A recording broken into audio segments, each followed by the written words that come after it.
องเบิ่งแขพี่น้องนี่แม่แขเพิ่นไปแบบนิ่งๆพุน้ำจะบ่ได้ตีเพิ่นไปฮะนิ่งแฮงขนาดเห็นบ่นี่แขไปนี่เห็นบ่บ่ได้แม่นดุบๆดิบๆคือปลาเด้พี่น้องบ่ได้เต้นบึกบับๆคือปลาเด้พี่น้องเบิ่งแม่ไปแบบนิ่งๆเลยพี่น้องค่ะน้ำเฮาบ่ได้เฟื่อนไปหั่นนี่บ่อ้าโธ่มันจะออกเก่งอีหลีอันนี้แหละนิสัยสัตว์นักล่าพี่น้องหางอันนี้มันเป็นแขพันธุ์พื้นเมืองลาวนะพี่น้องเนาะแขพันธุ์พื้นเมืองนี่มัน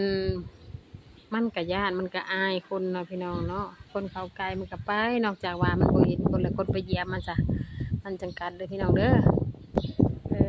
หลายตัวเลยพี่น้องแขนี่บ่แขในศูนย์คอกตัวนี้เพิ่นจะมีอยู่23ตัว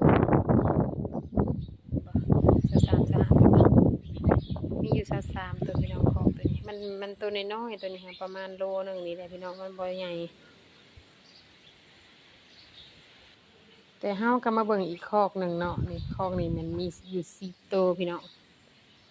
10ตัวเบิ่งคือบ่มีแขนนี่ที่จริงมีแขนนี่เห็นบ่เห็นแต่หัวมันพี่น้องค่ะโอ้แค่เห็น2ตัวเห็นบ่ไปเห็นแน่หัวแขนตัวนี้นะนี่ตัวนี้ขึ้นมาแบบบ่อายเลยนะหมอนี่เห็นบ่แบบบ่อายตัวบ่ใหญ่มันขึ้นมานอนอาบที่จริงอ่ะมันอาบแดดเนี่ยบ่ได้มีแดดบ่พี่น้อง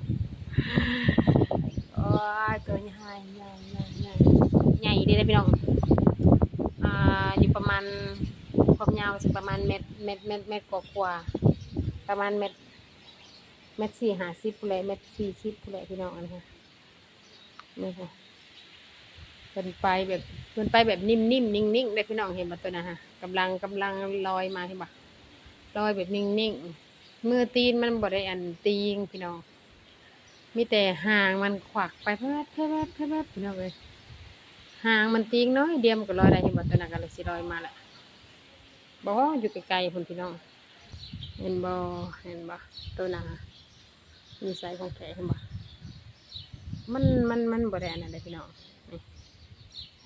มันบ่ได้ตีอยู่แบบนิ่มๆเงียบๆนะพี่น้องเนาะมันบ่ได้ตีเลยได้เห็นบ่คันว่าเพิ่นไปเพิ่นก็ลอยไปแบบนิ่มๆนิ่งๆเลยได้พี่น้องนิสัยของเพิ่นหั่นอยู่นี่ก็10ตัวก็น้ำก็เห็นอยู่พี่น้องตัวน่ะใหญ่แฮงดิบ่ปักใหญ่ๆนอนกระเลิงอยู่เฮาก็ชมแขแต่ตัวนี้แหละเนาะ